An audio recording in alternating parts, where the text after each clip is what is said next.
कि तुम दुनिया में किसी का कुछ नहीं बिगाड़ते, फिर भी लोग तुम्हारे पीछे पड़ जाते हैं। और 5 साल बाद आधी जनसंख्या इस देश की पागल होगी। एक आदमी ने कहा था कि मैं खुदा हूं। बाहर कुछ भी करने से कोई फायदा नहीं कि तुम एक चाटा मारो, 500-600 चाटा मार दिए। कहा तुमने एक लड़की को अपने कंधे पे बिठाया है, गलत के साथ सारी दुनिया खड़ी है।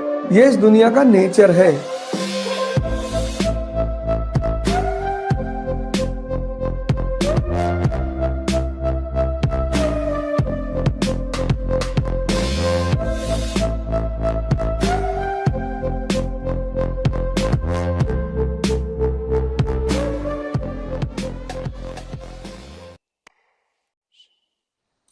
मरा हुआ दिमाग के लोगों का कोई दुश्मन नहीं होता।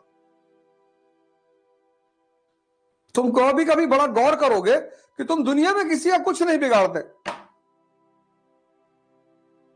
फिर भी लोग तुम्हारे पीछे पड़ जाते हैं। ऐसा बहुत सबके साथ होता है।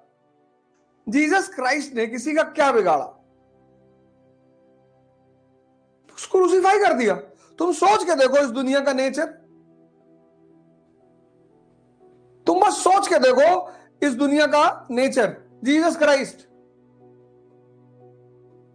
क्राइस्ट क्या बिगाड़ा इन्होंने किसी का? सिर्फ बेचारे इतना तो कह रहे हैं कि मैं भगवान का बेटा हूं। इतने में तुमको प्रॉब्लम हो रही है? अरे कहने दो भैया। मंसूर बिन हलाज,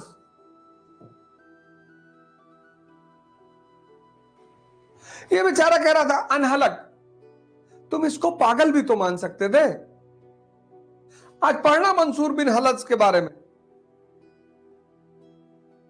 इसी की हत्या का पश्चाताप आज मुसलमान कर रहे हैं। चलो मान लो कह दिया मैं अल्लाह हूं, इसी पे मार डालोगे और मारोगे नहीं, काटोगे। महावीर को मारा, कुत्ते छोड़ दिए उनके पीछे।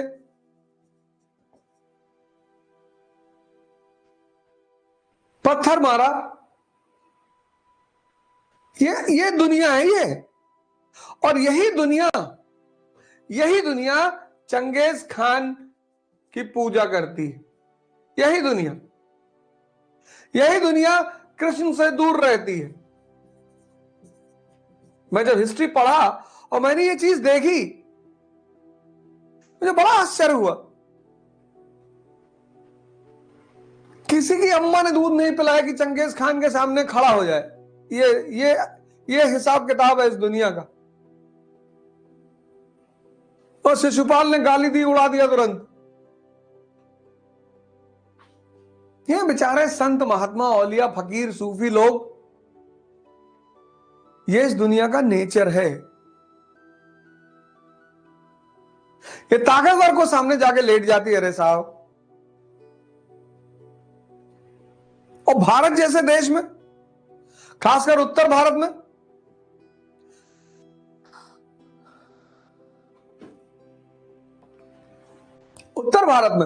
यूपी में, बिहार में, कभी कभी मैं सोचूं कि इन क्षेत्रों में भगवान हथियार लेके क्यों चला? कोई बताओ। ब्रह्मा का मंदिर यूपी और बिहार में बड़ा फेमस मंदिर, विष्णु जी का मंदिर है, शंकर जी का मंदिर है, और दोनों लोग हथियार लेके चलते हैं। नेचर आदमी का, बिहेवियर, कब बदतमीजी कर दे। चाहिए इसको सब कुछ, सब चाहिए। काश तुम एक बात समझ जाओ बस, तो समझ लो मेरा पढ़ाना सफल हो जाए कि तुम्हारे पास एक बहुत जादुई चीज है। इतनी जादुई, इतनी कि अगर तुम उसको यूज करना जान जाओ तो तुमको भगवान बना दे।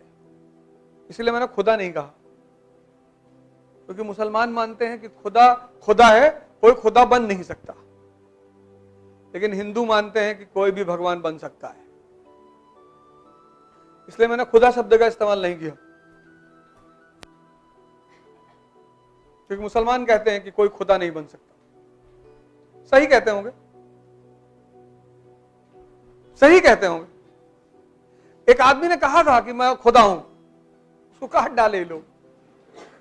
मंसूर बिन हलाज सीरिया में एक बड़ा फेमस सूफी था, तो कभी कभी वो जब ध्यान में आता था तो खड़े होकर नाचता था रामकृष्ण परमहंस की तरह। तो जब नाचे तो कहे अनहलक, मतलब मैं अल्लाह हूं। ये पहुंच गया मौलाना, ये बहुत बदतमीज है, ये लगा लेता है और फिर कहता है अनहलक। तो खलीफा ने बुलाया, राजा पढ़ा लिखा समझदार तो होता है, तो उसने समझाया कि गुरुजी काहे ऐसा कर रहे हो, तुम कमरा बंद करके नाच लिया करो यार। तो जिस वक्त खलीफा समझा रहा था दरबार में, उसी वक्त वो बंदा ध्यान में आ गया, समाधि लग गई, लगा नाचने अनहलक खलीफा के सामने। मौलाना का देखा, देखा, देखो देखो देखो, हम तुमसे कह रहे थे ना।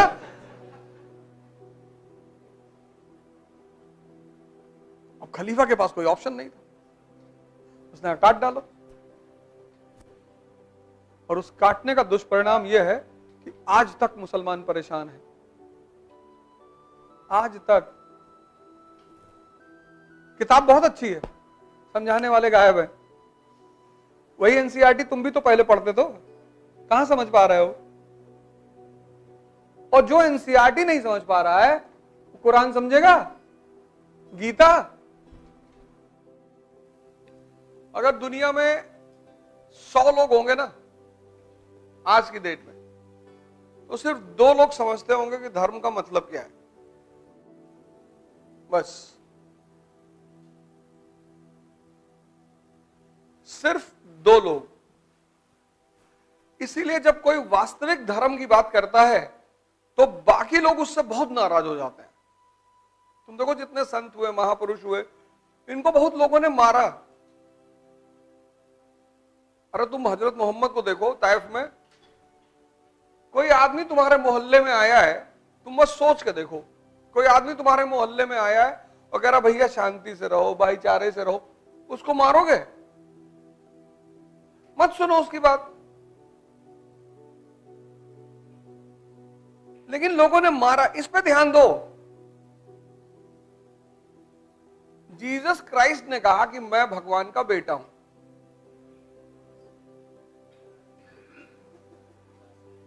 उनको लोग पागल भी तो मान सकते थे, लेकिन कोई बात रही होगी तब लोगों ने मारा।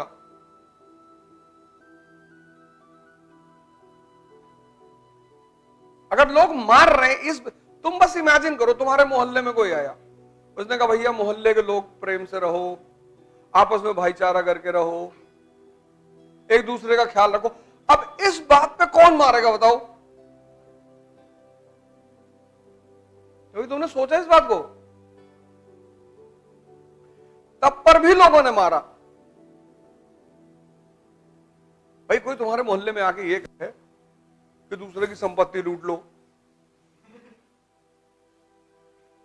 दूसरों की बहन बेटी के साथ बदतमीजी करो, तब तुम उसे मार रहे हो, तो बात समझ में आ रहा है। जो तुम्हें अच्छी बात सिखा रहा है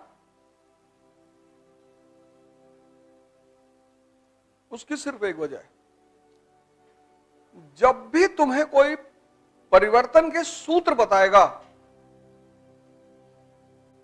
थ्योरेटिकली तुमसे बातें की जा रही, कोई फर्क नहीं है, पंडित, मौलाना, पुरोहित, पादरी, ये तुमसे थ्योरेटिकली कोई चीज बता रहे हैं, ये तुम्हें बाहर से धार्मिक बना रहे हैं, बाहर से चंदन लगा लिए, दाढ़ी बढ़ा लिए, ये सब बाहर से।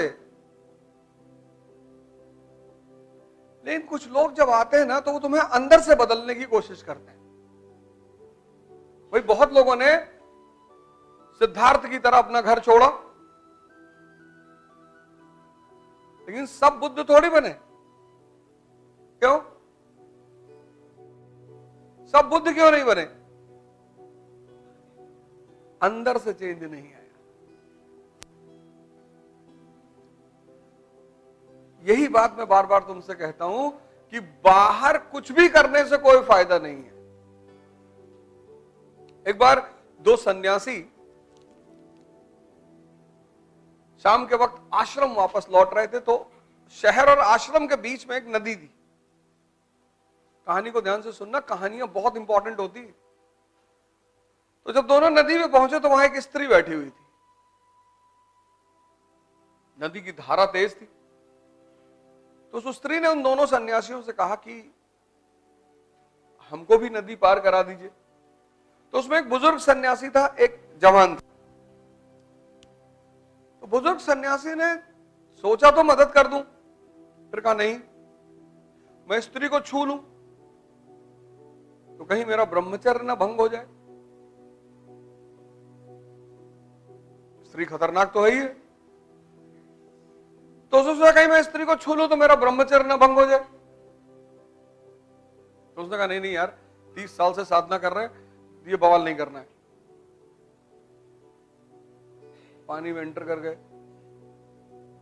जब वो बीच नदी में पहुंचा तो उसने सोचा कि यार मेरे साथ एक लड़का भी है, यंग आदमी। तो पलट के उसने देखा तो जो यंग सन्यासी था उसने स्त्री को अपने कंधे में बिठा रखा था। अब बाबा जी को तो आग लग गई शरीर में। उसने स्त्री को वहीं उतार दिया नदी के किनारे। दोनों फिर आश्रम की तरफ बढ़े। तो जब आश्रम के दरवाजे में पहुंचे तो उस बुजुर्ग सन्यासी ने उस यंग सन्यासी से कहा कि गुरुजी से शिकायत करूंगा, आज तुमको निकलवा दूंगा आश्रम से। उसने कहा क्यों? कहा तुमने एक लड़की को अपने कंधे बिठाया है। अरे उसने कहा गुरुजी मैं तो नदी के किनारे उतार आया, आप तो अभी भी बैठाए हो।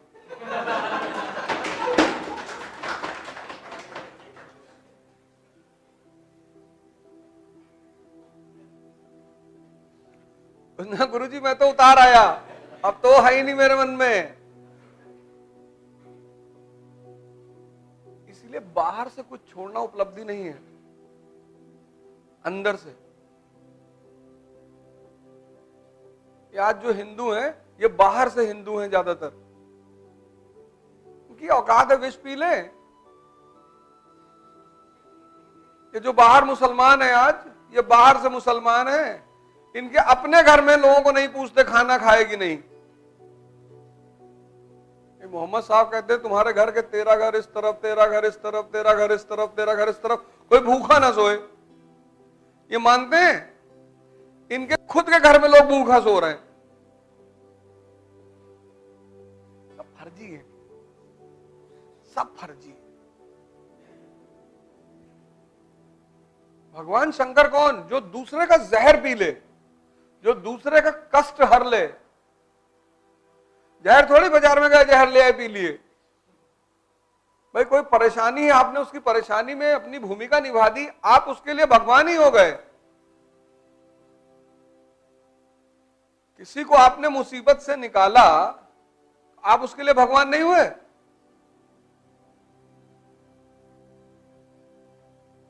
इसीलिए मैं तुमसे कहता हूं दिमाग पर ध्यान दो। और 5 साल बाद जिस तरह से 1970 में ड्रामा देखने का एक ही रास्ता था, पिक्चर हॉल। 1970 में, और 1970 में पिक्चर हॉल जाने पे लोग शर्माते थे, बड़ा बुरा माना जाता था। कभी कदार कोई मूवी देखने जाता था, और जाता भी था तो गमछा वमछा चद्दर उद्दर लपेट के आता था। घर वाले तो बहुत मारते थे अगर मूवी देखते पकड़ ले तो। 1990 में ये ड्रामा घर घर पहुंच गया,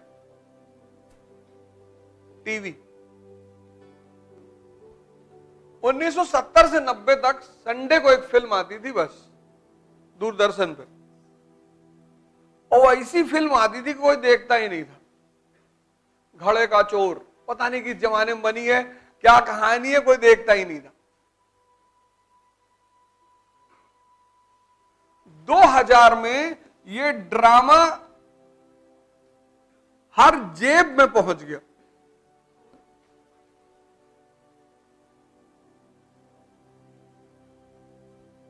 सत्तर, 90, 2000 ये हर जेब में पहुंच गया। तुम 24 घंटे टीवी देख सकते हो। तो जब यहां आदमी बेचैन होता था तो ध्यान करेगा, पढ़ेगा, घूमेगा, एक्सरसाइज करेगा, टाइम है उसके पास, और ऑप्शन ही नहीं है। यहां यहां वो हल्का सा परेशान होगा, यूट्यूब खोल लेगा।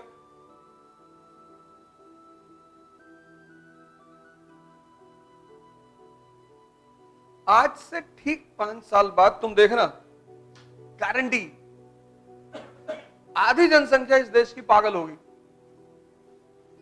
और उसको साथ रहने के लिए हमें भी बनना पड़ेगा। पागलों के साथ तुम बिना पागल हुए नहीं रह सकते।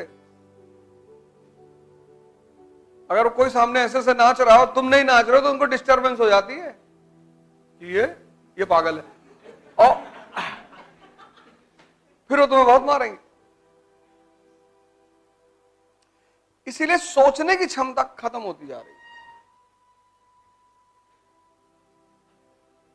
मनन करने की क्षमता, गलत सही देखने की क्षमता खत्म होती जा रही है। मतलब मन की जो शक्ति है ना, वो खत्म होता जा रहा है। तो धर्म जो है वो व्यक्ति को परिवर्तन करने की बात करता है। ये धर्म का फंडामेंटल फॉर्मूला है कि तुम इंद्रियों पे तुमने जीवन शुरू किया है, और ये वास्तविक जीवन नहीं है, तो तुम्हें साधना करनी पड़ेगी। हर धर्म यही कहता, हर धर्म खुद को बदलने के लिए तुम्हें मेहनत करना पड़ेगा, तुम्हें इस नीचे के स्तर से उठकर ऊपर आना पड़ेगा। ऐसा कोई धर्म ही नहीं जो ये ना कहता हो। अब ये बात जिसको समझ में आ गई वो महान हो गया, उससे मतलब ही नहीं, उसके मन में किसी के लिए द्वेष ही नहीं, क्योंकि जब सब एक ही बात कह रहे हैं। धर्म में अंतर कहां है? कल्चर को लेकर।